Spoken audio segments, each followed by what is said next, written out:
આજ તો ટીચરે ભૂરાની રિમાઇન્ડ લઈ જ નાખી. ટીચર ભૂરા, why are you so late? Teacher હું ના એ ભૂરા સ્પીકિંગ ઇંગ્લિશ ક્લાસમાં આવ્યો છો. Sir, my car is kitchen made for buzzing person. No, really, not really. Only for ભૂર કરી. તો હવે તારો જાવું જ કરો ને આવી એક હાથે કોમેન્ટ મારી વહી જવાનું. હવે સાંભળ એક વાત કહું. બે ભાઈબંધ હતા ઈ હોટલમાં એક દિવસ જમવા ગયા. તો એ બે વાત કરતા હતા તો એમાં બપુ એવું બોલ્યો ઈ કે ભૂરા કે આમાં પનીરનું શાક છે તો આમાં પનીર કેમ નથી દેખાતું?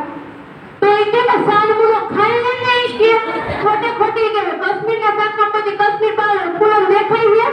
લે એવું હોય ફૂલમાં કશ્મીર ન દેખાય. લે એવું હોય. હવે એને અત્યારે એને AI નો મોડ આવે તો જ્યાં જઈને બધા ઇંગ્લિશ જ બોલતા હોય એમાં ગુજરાતી તો એવું હોય ગુજરાતી લોકો તો એવું ઇંગ્લિશ બોલે ને એક તો માથે માવડા કાઈ નહીં ને તો ઇંગ્લિશના પકડા મારે. એક દિવસ હે ને ટીચર હે ને ક્લાસમાં લેક્ચર લેતા હતા તો હે ને પૂરો મોડો પહોંચ્યો ને તો ઈ કે હે ને કે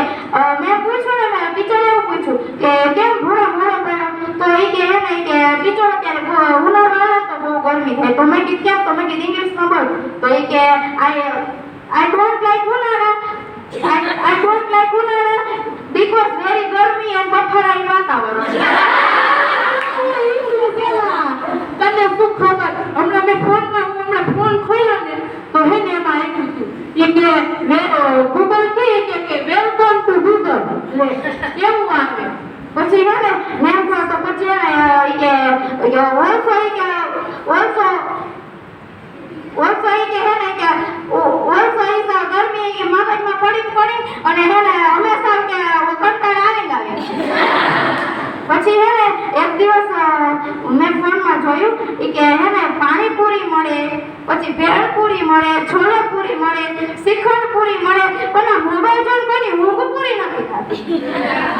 ક્યાંથી થાય એલા કેમ આખો દી ફોન જોયે રાખે અને પછી ઊંઘ પૂરી થાય નો થાય ને ઈ તો વાત તું કેવી વાત કરસ. હમણાં હે ને અત્યારે લગ્નનો સીઝન આલે છે તો અમારી ઘરે આવડો મોટો થપ્પો હે ને કંકોત્રીનો પડ્યો હતો. એ હરામનું ન ખવાય એલા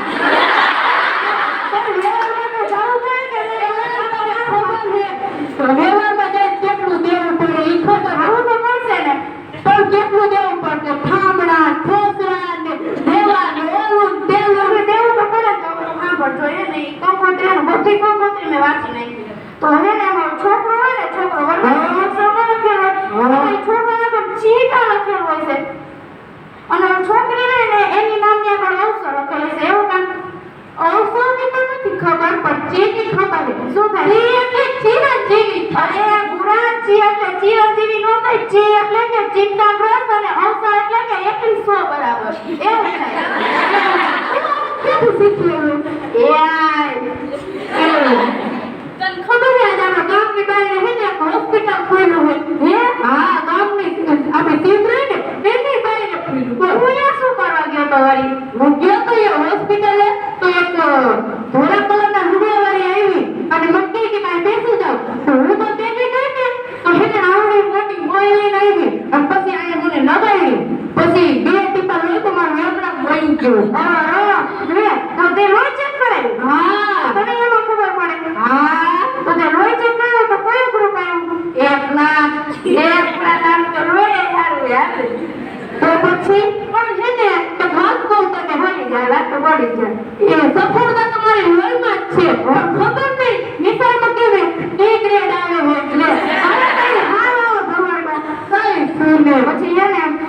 હું હમણાં હે ને હમણાં આપણો જ્ઞાન પાડે હે ને હું અમેરિકા ગયો તો મારા બેટા હે ને પેલો બિચારા ફોન નહીં કરતા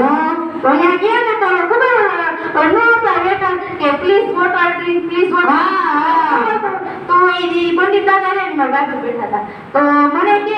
ઓલા આવ્યા ને ઓલા બેટા આવ્યા ને એને એમ કીધું કે પ્લીઝ ઓર્ડર તો ઓલો કે પાણીપુરી ખમણ ઢોકળા રોટલો એવું બોલવા માંડ્યા તો ઓલો બિચારો કઈ સમજે ઓલો કામ કરવા માંડ્યો પછી હે ને ઓલો પછી મેં હે ને ઇંગ્લિશમાં કન્વર્ટ કરીને સમજાવ્યું તો લે એ પછી મેં વેટાને સમજાવ્યું તો વેટાને શું કીધું ખબર શું કે નથી તમે વિચારમાં અહીંયા શ્રાદ્ધમાં આવ્યા ત્યારે તમને એવું બધું મળે કે એવું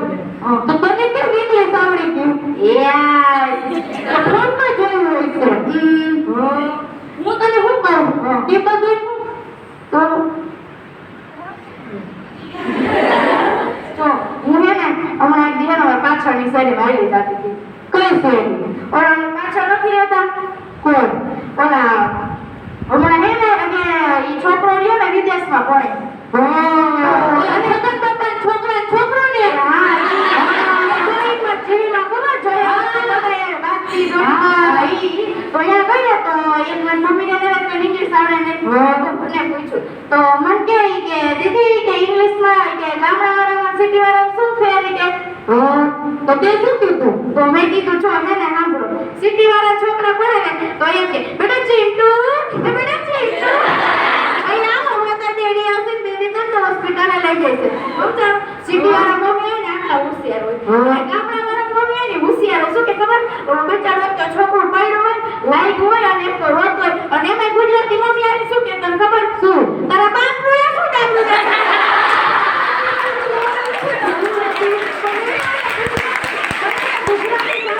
ગુજરાતી મમ્મી અને સિટીની મમ્મીમાં શું ફેર હોય તને પૂછ્યું તો કે મારા કોઈ ડોટ ટાઈપ પણ કહી દીધું મને પૂછ્યું તું અને એને મારો એક રૂલ્સ છે કે છે ને હું ક્યારે તો કોઈ એને કારણ વગર બોલતી જ નથી એવું એક દિવસ કેવું થયું ખબર હું એને બાજુ ખારવાળો નથી અહીંયા હે ને ખારવાળો હે ને અમે હાલી જાતી હતી તો ઢોમ ને કોઈ ગીત એવું હશે ગાતું તું તો મને બહુ ગયું ક્યાં ગાતું તું આ ડીએચ ગીત છે ને હા જો આ ગાતા હતા વળી છે ને હું અહીંયા તો મેં કીધું આને શું કહેવાતું હોય છે અહીંયા બધા રસોઈ બેઠા હતા અને મને તો એવા ગમ્યા ને તો મેં તો બે ત્રણ ચાર સેલ્ફી લઈ જ નહીં તારે સેલ્ફી પાડી ક્યાં જવું પડે લે એ આવી મારે ઇન્સ્ટાગ્રામમાં સ્ટોરી નું મૂક્યું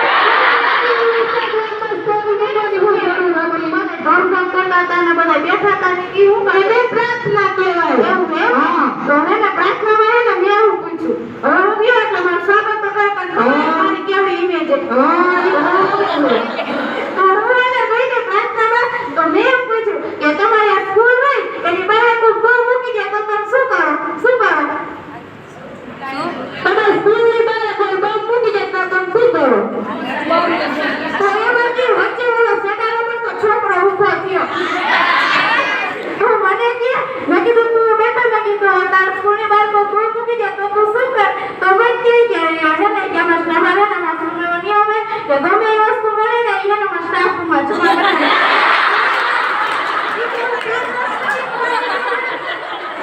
એટલે 5-10 મિનિટ રાહ જોઈ જો કોઈ નહીં આવે તો કે સ્ટાફ રૂમમાં જમા કરે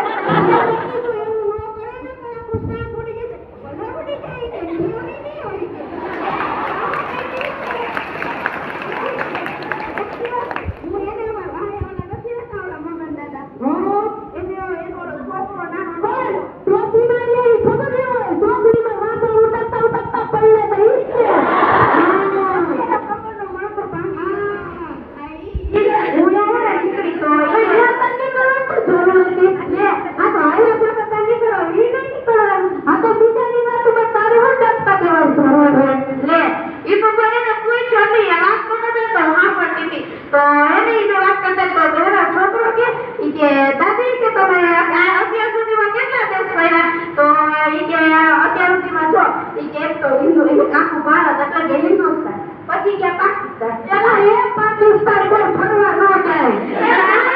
હવે પાકિસ્તાન વાળા ઉડાડી દે હવે તો ખબર અને વિઝા હોય ને એટલે ન કહે ના એમ જ હોય ભારત ને બધા ઉડાડી નાખો તો ખબર હે તને કઈ ખબર પડે ને હજી ઉકીલ ઉપર છો મેં પાકિસ્તાનમાં એક વાર ગયો તો આપણે દેશમાં એને ઉડાડી નાખો તો ગમે હે ભૂના જીવી ગયો ગમે આપી બાર